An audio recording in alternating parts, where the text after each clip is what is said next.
আজকের সকালটাও শুরু হলো একদম শান্তভাবে। ঘুম থেকে উঠে প্রথমে জুতোটা পরে নিলাম। তারপর ধীরে ধীরে পর্দা সরালাম। পর্দার পাক দিয়ে যখন সকালের আলোটা ঘরে ঢুকলো, মনে হলো আর একটা নতুন দিন শুরু হলো। আর প্রতিটা নতুন দিনের মতো আজ শুরুটা হলো খুব সাধারণ কিছু দিয়ে। তারপর ওয়াশরুমে গিয়ে নিজেকে একটু ফ্রেশ করলাম। সকালের এই ছোট্ট সময়টুকু আমার খুব দরকার হয়, কারণ দিনের সব ব্যস্ততা শুরু হওয়ার আগে নিজের মনটাকে একটু শান্ত করে নেওয়া দরকার। কিছু নীরব মুহূর্ত শুধু নিজের জন্য। রান্নাঘরে যাওয়ার আগেই যদি একটু ময়েশ্চারাইজার আর সানস্ক্রিন না দিই, তাহলে আর সারা দিনটাই একদম আর দেওয়া হয় না। এই জন্য চেষ্টা করি সবসময় রান্নাঘরে যাওয়ার আগে সানস্ক্রিনটা দিয়ে নেওয়ার। এটা সবারই উচিত আসলে দেওয়া, না হলে স্কিনে অনেক সমস্যা হয়ে যায়। সকাল মানেই রান্নাঘরে ব্যস্ততা দিয়ে শুরু।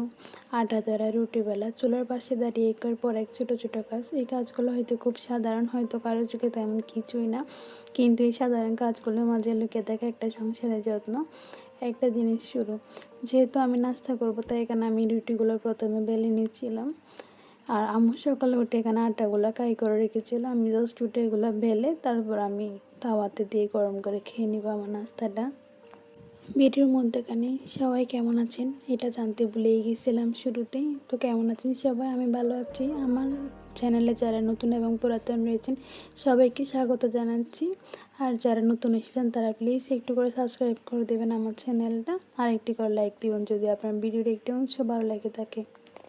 রুটি বানানোর পর আমি চাটা বসিয়ে দিলাম। সকালের এক কাপ চা আমার কাছে শুধু চা না, এটা একটু থেমে যাওয়ার সময়। আমি চাটা দিয়ে আমি নাস্তাটা এখানে করে নিয়েছিলাম আস্তে আস্তে। সাধারণত সবজি আর এখানে আমি মুরগির মাংস দিয়ে সকালের নাস্তাটা শেষ করছি, আর এখন চায়ের জন্য গেলাম।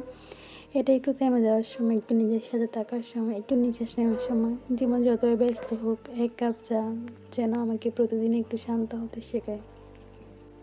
আসলে চা না খেলে আমার পুরো সারাদিনই মাথা ব্যথাটা একদম লেগেই থাকে। কে কে আছেন চা লাভার আমাকে অবশ্যই জানাবেন। এই যে আমি চাটা নিয়ে আসলাম, প্রথমে ভেবেছিলাম এখানে চাটা আমি বসে খাবো, কিন্তু পরে ভাবলাম এটা একটু করে খেয়ে নিই, এরপর আমি একটু ব্যালকনিতে যাব।